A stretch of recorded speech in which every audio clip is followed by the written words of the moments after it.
Il avait mémorisé sur les 300 et quelques mille versets qu'il y a dans la Bible, plus de centaines de mille. Il connaissait plus de 100 000 versets. Chaque début, c'est son fils qui témoignait, chaque début d'année, en décembre, il allait s'acheter une Bible, et puis il allait compter le nombre de pages dans cette Bible, et il allait la diviser par 21. Et le 1er janvier, il allait commencer à lire pour que dans les 21 premiers jours de l'année, il passe à travers toute la Bible. Et après, il recommençait, mais avec un rythme un peu moins soutenu. Et il passait 6 à 8 heures par jour à lire en janvier sa Bible, les 21 premiers jours.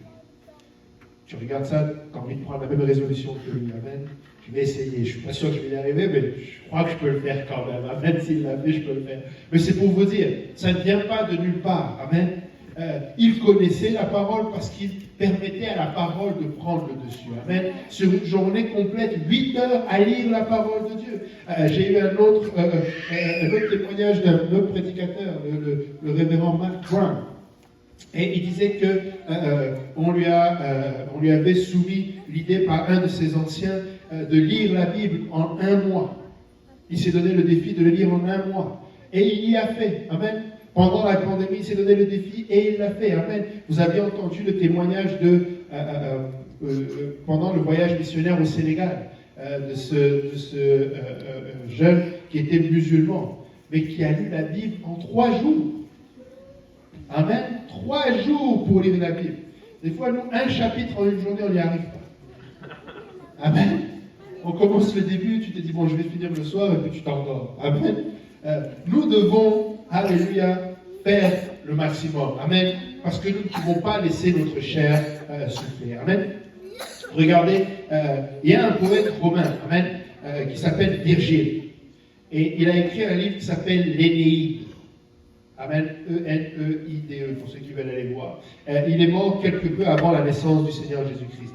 Et il y a un récit dans son écrit de l'Énéide d'un ancien roi nommé Mésentius, qui était si anormalement cruel que ses punitions qu'il avait l'habitude d'enchaîner, comme punition, il avait l'habitude d'enchaîner le corps d'un mort à un autre homme vivant.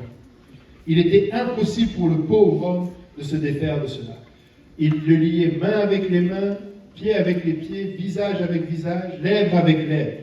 Et la seule façon que cet homme à qui on avait lié un mort puisse être délivré de cela, c'est que lui-même allait mourir. Il allait mourir à cause de l'infection de ce corps-là. Et ça, ce roi était tellement cruel.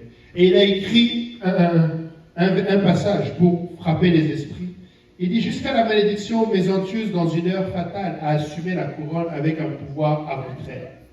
Quels mots peuvent peindre ces moments exécrables? Les souffrances des sujets et les crimes du tyran. Ce sang, ces meurtres, odieux remplacent. Sur sa propre tête et sur sa race impie. Les vivants et les morts à sa commande étaient couplés face à face et corps à corps, jusqu'à ce que, étouffés par la puanteur, attachés dans les étreintes détestées, les misérables persistants se sont languis et sont morts.